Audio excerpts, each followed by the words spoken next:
With me tonight to kick off the conversation, Steve Hilton, host of The Next Revolution. Steve, I put that question to you. You've been very supportive of this president and of border security. The wall has been central since day one. What happened today? I think that what he did today was make the right move, because the big prize is getting that movement forward on border security and immigration that has eluded politicians of left and right for decades. Let's be clear about this issue of immigration, which doesn't just mean the border. It means the whole system, which has been broken for so long. It has been something that has been defeated in the swamp for decades. It's been left to fester. It's been punted along. And finally, you've got a president, Donald Trump, who's not going to let that happen. That's why he did the shutdown. That's why he forced attention on this issue. And even though today may look like a concession to some supporters, and in many ways it is, what he's still doing is forcing those people in Congress who have ducked this issue for so long to try and come up with a solution. He's given them 21 days. At the end of that, that's when we'll really know whether he's been able to make a historic difference in a way that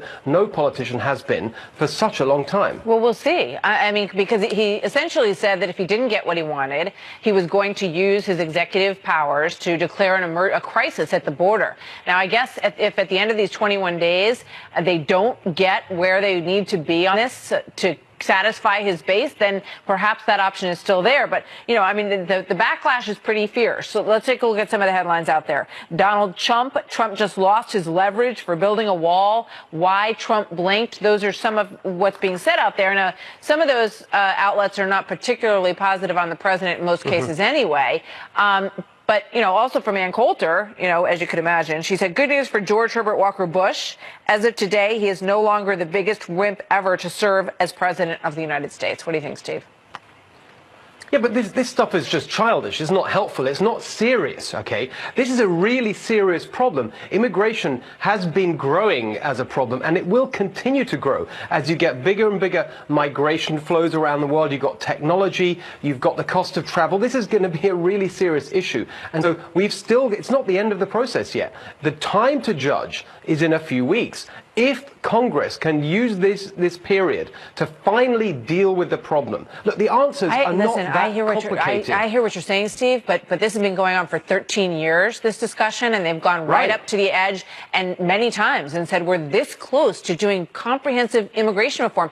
And, you know, the indications are that Jared Kushner, advisor to the president, has really been wanting to make this a moment for comprehensive immigration reform. And you know what? I think most of America feels exactly the same way. But why would Nancy Pelosi want to give anything after what happened today? What is the incentive to her to start to negotiate with the president and leave him at the end with something that looks like, or that is, because it has to be real, an actual border that works?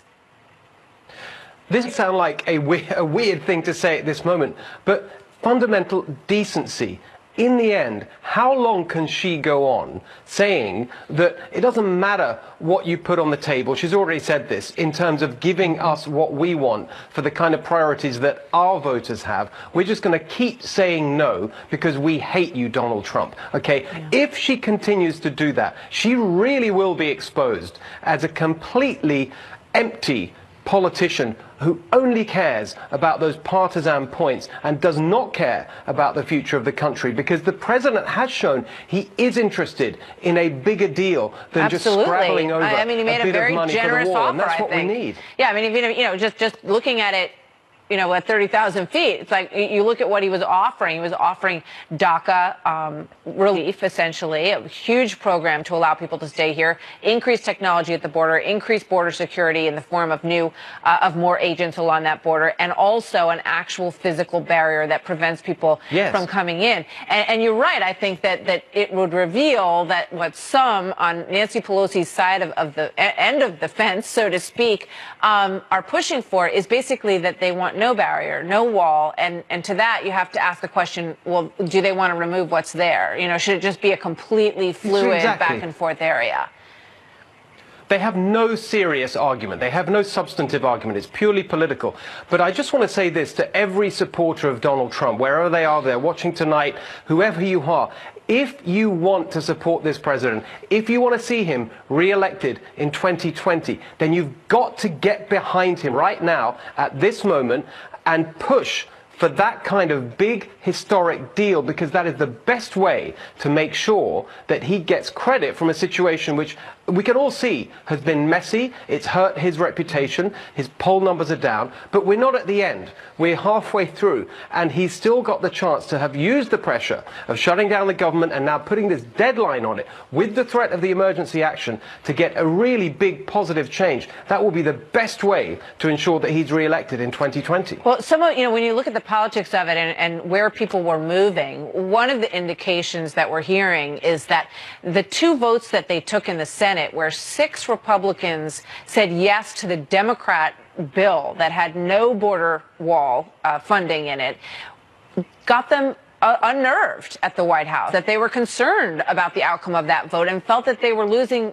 folks even in their own party. They expected they would lose Mitt Romney, but they lost 6 people on that vote, and they felt like basically people were becoming a little weak-kneed about the government being closed for as long as it was. Yeah, I think that's right. And I think that the fact that you had real world problems emerging, not just the terrible hardship for those many, many hundreds of thousands of people, but, things that are really, you saw with LaGuardia Airport this morning. That was, I think, a shock to the system. I do too. And you think about the economic impact. The president rightly considers the growth in the economy, which has benefited so many people, to be his, biggest single achievement. You don't want that being put at risk. And so I think that all adds up to making the smart decision today. Okay, it will be panned. We've seen already it has been panned by some as being concession. But it's, as I say, this is not the end of the process. Judge him by the results, and not just him. Remember, judge those people in Congress.